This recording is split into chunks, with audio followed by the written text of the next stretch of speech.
It's an incredible story. And I think as I'm hearing that, there's just so many questions popping in my mind. But I guess we could start with, I think the biggest question that anyone will have hearing a story like that is how do you get through those moments where it's difficult? Well, and that could be whether in the training where he's like, I don't really feel like doing this anymore, in the run itself, like throughout the run, there's definitely hundreds of times where like, I don't want to do this anymore. And you mentioned yourself that there's times where you question, why am I doing this? And in the second part of your story, you did talk about how you make little goals for yourself, right? That, okay, can I get to the next 30 seconds? If I can run the next minute, can I walk for 30 seconds? So do you think that is the biggest driving force that allows you to overcome those difficult moments, or is there anything else you use to overcome that pain? So for me, what I realized, and I hadn't ever thought about it before, but I started to think about it that day a lot because you're out for 9.5 or 10 hours, right? You get a lot of thinking done. There were two things. First and foremost, it was three people had taken time out of their lives to go watch me do this dumb thing. Like, the race was on a Saturday, right? But we had to leave here on a Friday. So like Gerber and Miller had to leave work early. Miss Miller's got two young girls, right? So she's got to make sure that somebody's watching them because they're not going to go. Like a 9-year-old does not want to go stand around on the side of it. Miss Salmon coming from the real world, doing really important, amazing work as an FBI special agent. Like this is a legit, you know, she's awe-inspiring to me. Every time I think about the transition she's made, and I'm jealous because I thought about doing it years ago and didn't. But the fact was they took time out of their lives and could have done anything on a Saturday.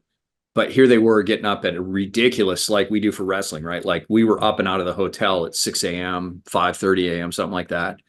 And of course, the night before, I had taken them into Mercersburg to see the old fire station that I volunteered at and meet all these people. And so they got to see all that sort of stuff. But while I'm doing this race, I just kept thinking about that. Like, oh my God, these people did this for me. How the hell could I quit now? Like, they deserve to see me finish even more than I deserve to finish. Like if I quit, that's on me. But if I quit, I'm going to have to look at them and be like, you guys wasted this time. Like you could have done anything with this time. So a big part of it is, and I think this is true in any number of areas for me. Like, why do I do it? The Appalachian Trail hike is important to my buddy for a lot of different reasons. But one of them was that it had always been a life goal of his. And then he had this back surgery and he had this epiphany that if he doesn't do stuff now, like tomorrow's not guaranteed, right? We all know that, but then for a lot of people, something in your life has to happen where that really sinks in. And for this guy, it was this back surgery. He was like, I'm in my 30s. It's not going to get better. Like I've had the surgery, but time's ticking. So let's do this. So initially, even though I didn't really love it, the first hike, we had a good time, but it was painful. And are we good? Yeah, All right. So I was like, I'm going to do this for him, right? It's important to him. So I'm going to do this for him. Then I gradually began to love it even more. And I think that happens a lot. Like I'm going to do this initially for somebody else, or even I'm going to do this because I just have to do it, right? Like I'm going to write that essay because I have to write that essay. But while writing the essay, you start to think, I don't kind of like this, right? Like I'm going to read this book because I have to read this book. And then 4 chapters in, you're like, this is a pretty good book now that I really get into it. That's a big thing for me. And then the little goals, that's the only way I can get through it, right? So the big one, like I'm going to do this for these people, that'll motivate me. But that's like a big high level motivation. How do I get up and over that next hill? How do I find the energy to get through around that next curve, whatever. That's the little stuff. Like, I just need to do that. Like, that's it. I got 27 miles left to go, but I can't do 27 miles if I don't get over that next hill.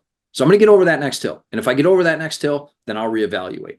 And even in a 3-mile run for me, as many miles as I've run, even in a 3-mile run, I will say to him, I can tell you exactly. I can point to the spot by the soccer fields, the back soccer fields. I can point to the precise spot that is 1 mile from my front door because I've run that so often. But now it's like, okay, just get to 1 mile. Just get there. If you get there, then you can walk around the corner to the driveway where that utility shed place is. Like then once you walk there, now you can run from there down to the old lacrosse coach's house's driveway. That'll be 1.5.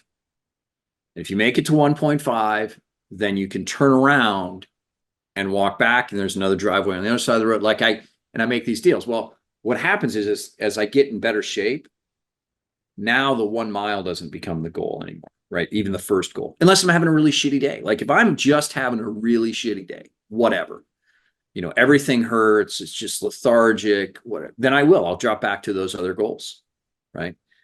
And at the end of the day, the thing that I have learned above all else is that if you set a goal and you get to that feeling of, I said I was going to do this and I did this, is amazing. And I think for so much of it, that's what it is. Like nobody can ever take away from me that while I finished dead ass middle of everybody that ran the race that day, there were like 1,100 people that ran that race. I finished dead ass middle. People in my age bracket, dead ass middle.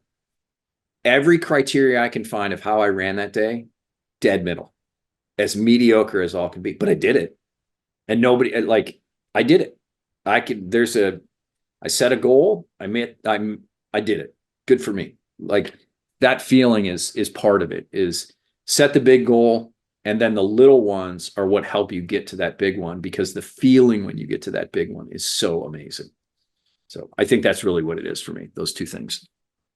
So you finished the race now, and you've been looking toward this date for a while. But now that you've finished the race, would you say you feel a sense of satisfaction that you've completed it, or do you still feel as if there's something more that needs to be done? If you enjoyed that segment with Ryan Bennett, then you're going to love the full 2.5 hour length podcast. Make sure you click here to see the full length podcast, and don't forget to like and subscribe for more.